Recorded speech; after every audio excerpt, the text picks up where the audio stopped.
Al-Qard adalah suatu akad pinjaman atau penyaluran dana kepada nasabah dengan ketentuan bahwa nasabah wajib mengembalikan dana yang diterimanya kepada lembaga keuangan syariah atau LKS pada waktu yang telah disepakati antara nasabah dan LKS. Al-Qard merupakan perwujudan LKS yang di samping sebagai lembaga komersial juga sebagai lembaga sosial yang dapat meningkatkan perekonomian secara maksimal. Dalam Al-Qard terdapat beberapa ketentuan umum, yaitu yang pertama, pinjaman diberikan kepada nasabah yang memerlukan. Yang kedua, wajib mengembalikan jumlah pokok yang diterima pada waktu yang telah disepakati. Yang ketiga, lembaga keuangan syariah dapat meminta jaminan kepada nasabah bila diperlukan.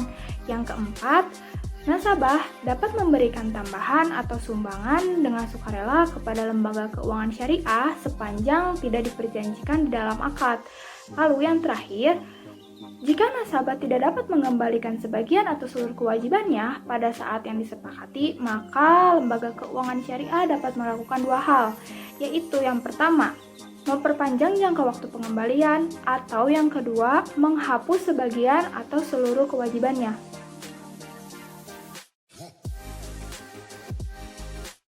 Sanksi Al-Qard yang pertama, dalam hal nasabah tidak menunjukkan keinginan mengembalikan sebagian atau seluruh kewajibannya dan bukan karena ketidakmampuannya, LKS dapat menjatuhkan sanksi kepada nasabah. Yang kedua, sanksi yang dijatuhkan kepada nasabah sebagaimana dimaksud butir 1 dapat berupa dan tidak terbatas pada penjualan barang jaminan.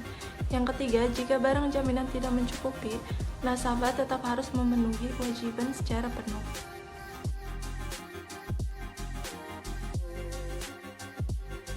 Al-Qard dapat bersumber dari yang pertama, bagian modal lembaga keuangan syariah, yang kedua, keuntungan lembaga keuangan syariah yang disisihkan, lalu yang ketiga, lembaga lain atau individu yang mempercayakan penyaluran infak kepada lembaga keuangan syariah.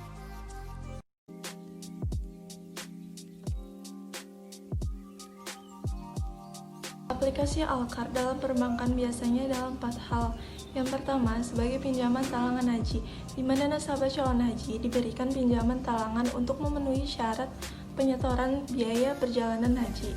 Yang kedua, sebagai pinjaman tunai dari produk kartu kredit syariah, di mana nasabah diberi keleluasaan untuk menarik uang tunai milik bank melalui ATM. Yang ketiga, sebagai pinjaman kepada pengusaha kecil, di mana menurut perhitungan bank akan memberikan si pengusaha bila diberi pembiayaan dengan skema jual beli atau bagi hasil.